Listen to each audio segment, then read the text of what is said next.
नालो भी सोने इमाम हुसैन आली मकाम पंतन पाक जे नाले सां आहे छो त सदको ई उन्हनि जो खायूं उन्हनि जे सदके था सुभान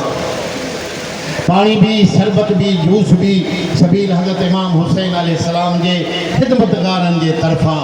इहतमाम कयो वियो आहे। अल्हम्दुलिल्लाह असां भी पियंदासीं तव्हां भी पियो था ऐं उन्हनि जे तरफ़ां दुरूद कुदसी 20 लख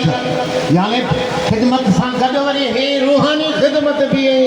उहे भी कम शुरू आहे बताइए समझो तुरको मुला है रुगो बंद खाए न बाबा साहब जे कम सां लॻा पिया आहियूं तूं पंहिंजी फिक्र कर पंहिंजी गणती कर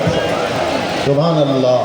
20 लख दुरूद शरीफ जा सोने नबी सरदार अड़न जे आधार मदीने वाले साईं उन जे आल मुबारक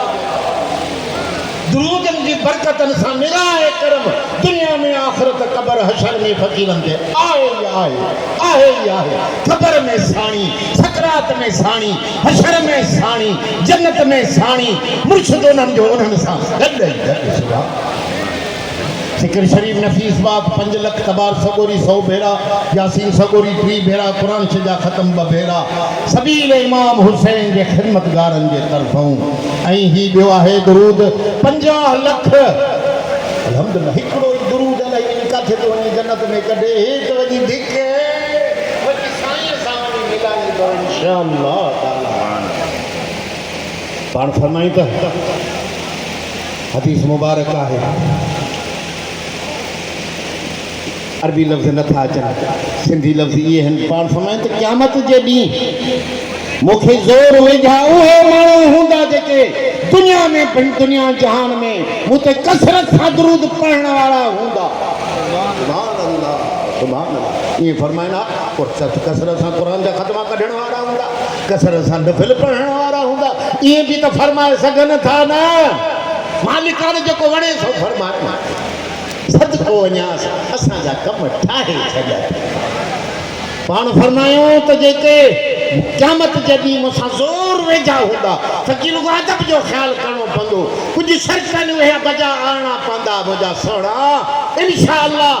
थोड़ी बेख्यालो दुरूद पढ़जे वो तो वजीफन में इहो लिखियो वियो आहे त बेख्याली न पढ़जे तवज्जो ॾेई पढ़जे त वजीफे में को नूर ऐं असर पैदा थिए दुरूद में को यार जो हिस्सा कोन बेख्यालो दुरूद पढ़ तभी तुंहिंजा मलाइक दुरूद खणी पहुचाईंदा सरकार